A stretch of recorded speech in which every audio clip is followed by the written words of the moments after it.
أعوذ بالله من الشيطان الرجيم بسم الله الرحمن الرحيم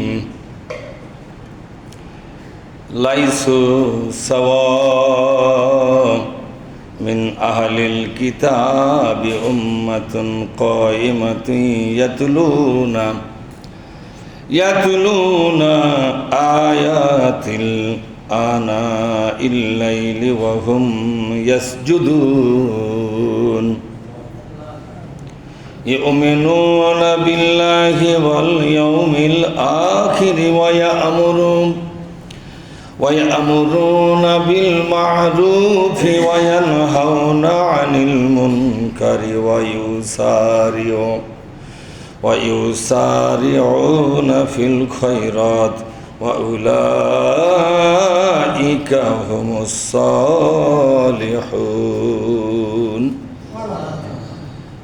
আমরা আল্লাহর দরবারে শুকরিয়া আদায় করছি যে আল্লাহ পাক আমাদেরকে সালাতুল জুমা আদায়ের তৌফিক দান করলেন। সকলে বলি আলহামদুলিল্লাহ।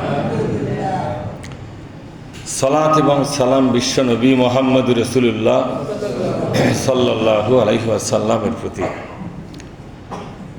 সম্মানিত মুসল্লিবৃন্দ, আমি আপনাদের সামনে সূরা আলে ইমরানের 113 এবং 114 এই দুটি আয়াত আমি পড়ে শোনালাম। এখানে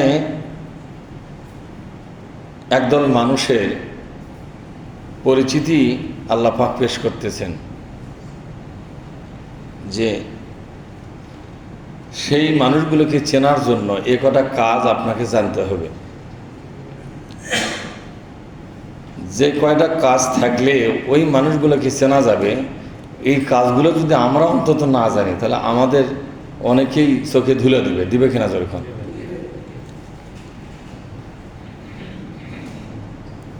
আল্লাহ পাক বলছেন লাইসু সাওয়া, কোনোদিন সমান নয়। এ কথার মানে কি?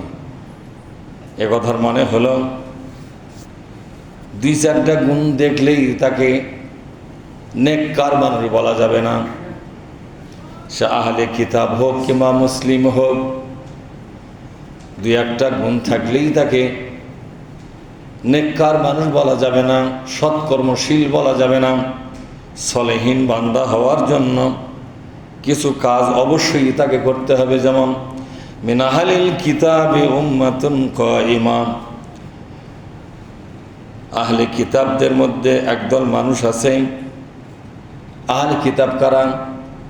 ইহুদি এবং খ্রিস্টান, এরাই হচ্ছে আহলে কিতাব। কেন আহলে কিতাব বলেন তো?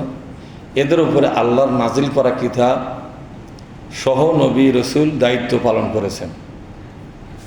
যেমন একজন নবীর নাম ঈসা আলাইহিস সালাম, তিনি ইনজিল কিতাবের মাধ্যমে জাতির কাছে দায়িত্ব পালন করেছেন। বর্তমানে তার অনুসারীদেরকে বলা হয় খ্রিস্টান। কোরআন শরীফ খ্রিস্টান শব্দ বলে না, কোরআন শরীফ বলেছে নাসারা। কি বলেছে? নাসারা। নাসারা মানে হলো আল্লাহ রসুলের সাহায্যকারী। আর হযরতে মূসা আলাইহিস সালামের অনুসারী, তাদেরকে বলা হয়, বর্তমানে তাদের পরিচয় ইহুদি। এরা কি? ইহুদি। এদেরকে ইয়াহুদা নামেই পরিচিত করা হয়েছে। এদেরকে বলা হয় আহলে কিতাব। কেন বলা হয়? এদের উপরে তাওরাত নাজিল হলো, ইনজিল নাজিল হলো, জাবুর কিতাব নাজিল হলো। এই জন্য এরা সবাই আহলে কিতাব। এরা সবাই কি? আহলে কিতাব। এই আহলে কিতাবদের ভিতরে সবাই খারাপ নয়। এর মধ্যে একদল মানুষ আছে ইয়াতলুনা আয়াতি আনাইল লাইলি, রাত যখন আসে আল্লাহর কিতাবের কিছু আয়াত তারা পড়াশোনা করে। আল্লাহর কিতাবের কিছু আয়াতে পড়াশোনা করে।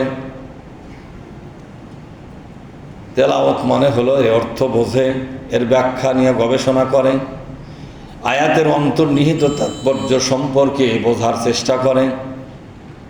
শুধু এমনি এমনি পড়ে না, আমাদের দেশে কিন্তু এমনি এমনি পড়ার একটা সামাজিক ব্যবস্থাপনা আছে। কোরআন বুঝুক বা না বুঝুক এমনি পড়ে, এরকম লোক আছে না নাই?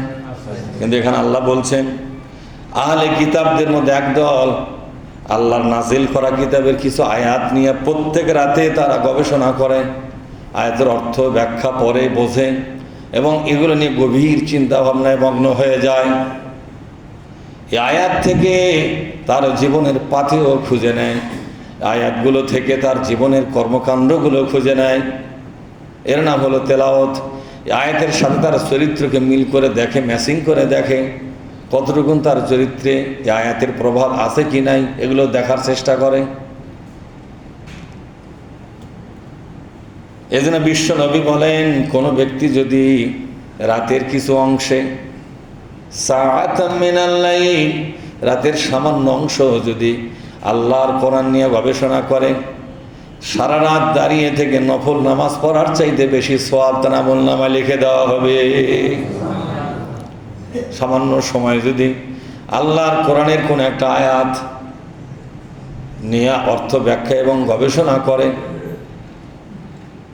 তাহলে তার সারা রাত দাঁড়িয়ে থেকে নফল নামাজ পড়ে যে সওয়াব হয়, সেই সওয়াব তাকে আমলনামা দেওয়া হবে। কোনো কোনো হাদিসে আছে 1 বৎসর পর্যন্ত নফল নামাজ পড়লে যে সওয়াব হয়, এই একটা আয়াত দুটো আয়াত বা কোরআনের কিছু অংশ পড়াশোনা করে গবেষণা করলে তার চাইতে বেশি সওয়াব হবে, 1 বৎসরের চাইতেও বেশি সওয়াব হবে। ওয়াহুম ইয়াসজুদুন, এবং রাতের বেলা তারা কিছু অংশ আল্লাহকে সেজদা করে। সুবহানাল্লাহ বলবেন না? রাতের বেলা আল্লাহকে সেজদা করে। তার কাজ কয়টা হলো? একটা হলো রাতের কিছু অংশে আল্লাহর কোরআন নিয়ে গবেষণা করা, অধ্যয়ন করা। কি করা? অধ্যয়ন করা 1 নম্বর ধরে।